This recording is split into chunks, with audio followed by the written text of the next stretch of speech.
Hi everyone, in this video we'll be laying flex tracks. You can expect to learn things like how to join flex tracks in a curve to be nice and smooth, some basic soldering tips, how to glue track down, some problem solving at the end and much more. Just quick before I start, if you missed the previous video in which I installed the track bed, don't worry, I will link to that video at the end of this one. So definitely check that out if you wanna learn more about installing foam track bed. But let's stop wasting time and get started. I like to start by roughly laying out the flex tracks and turnouts to see how many flex tracks I'll need. Then I get my soldering iron ready along with most of the tools I'll need to get started soldering. Do your best to avoid joining tracks in a curve, because that can very easily introduce some kinks and bumps in the rails. But if you have to, then plan it so that you can solder the tracks when they are still straight, to create one long flex track for the entire curve area. It will make more sense later in the video. To join the tracks you'll need some rail joiners. You can also find the Amazon link in the description to buy the same ones as I'm using here. I have also found it to be the easiest to put one rail joiner on each flex track like this. That way when you connect the flex tracks up, the rail joiners stay relatively evenly centered between the two flex tracks, if that makes any sense. Now it's time to get started soldering. Set your soldering iron to about 360 degrees Celsius. If you set it higher, you will quickly melt the plastic parts of the track, and if you set it lower, the solder won't flow properly. Also make sure the tip of your soldering iron is clean. Then just heat the track up and slowly add some tin. This soldering wire already has flux in it, so I don't have to add it separately. And obviously don't solder the insides of the rails, only the outsides. If you don't feel comfortable doing this, it's maybe a good idea to practice a bit on some scrap pieces of track. Once you're done soldering, let the track cool down. Then you can polish the tops of the rails with some 1200 grit sandpaper. Just be careful not to sand too much of the tops of the rails away. Make sure the sleepers are evenly spaced. As you can see, it makes a big difference.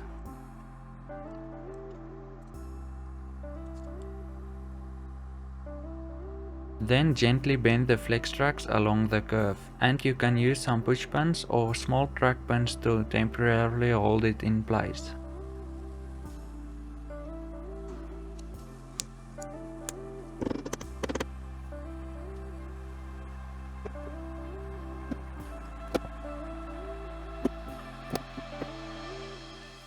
Once you're happy with the placement of the track, you can mark and cut the track. I don't have one of those fancy flush cutting pliers, but I don't mind a bit of filing, so it's not a big problem for me. But those flush cutting pliers will definitely save you some time and effort, and also probably give you a better result, so I should probably also buy one. Now all it takes is some trial and error to get the rails to line up with no gaps, trying not to knock the camera over and all of those things. By the way, if you are enjoying this video, a sub to the channel would be fantastic.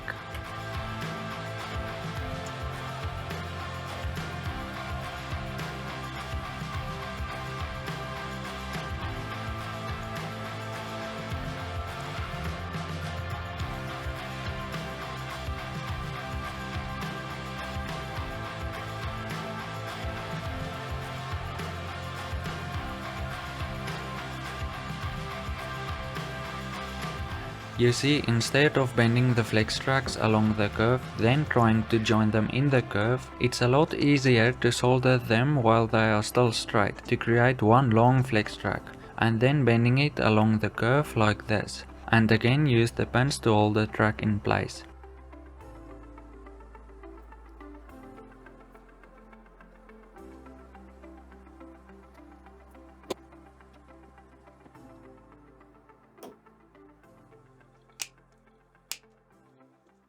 Then repeat the process of marking, cutting, filing, trying to get the rail joiners on the rails, more filing, and eventually using a very special hammer to help get them on. Yep. Now the track is cut to length and I'll remove the pins. So let's move on to applying the glue. You'll also need something like a brush to spread the glue out. But first, mark the areas under the turnouts where there's moving parts, because you don't want to apply glue in that areas. Move the track aside, apply the glue, spread it out with a brush, install the track and use push pins to hold it in place.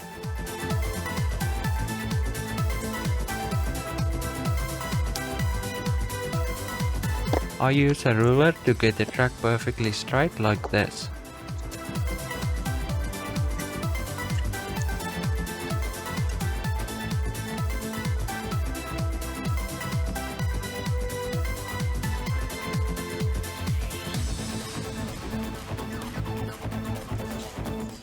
You can use some sleepers or ties from offcut pieces of flex track to fill in the gaps at the joints where there's no sleepers.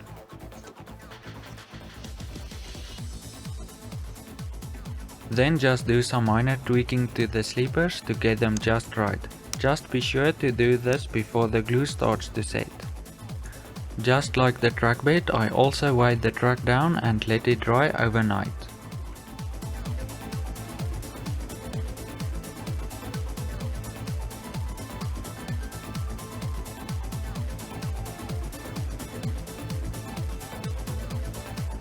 This is how it looks so far, but I still have to do the siding, so let's get started working on it. Now the trains on this layout will be operated with a normal DC controller, so if you want to park a loco in a siding you have to isolate it from the rest of the layout, and then use a switch to connect and disconnect it from the rest of the layout. And I accidentally forgot to use a plastic rail joiner, so I had to remove the conductive rail joiner that I installed accidentally to install a plastic one, and in that process some of the plastic of the track got a bit melted, so I had to use some super glue to fix it. Luckily you only have to isolate one rail.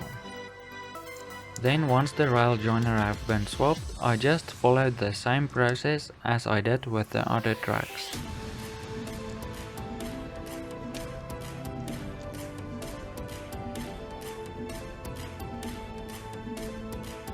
And that's how I have had a lot of success laying flex tracks over the years. Now if you want to learn more about soldering feeder wires onto tracks, click and watch the video on screen right now, and I'll see you in a future video. Bye.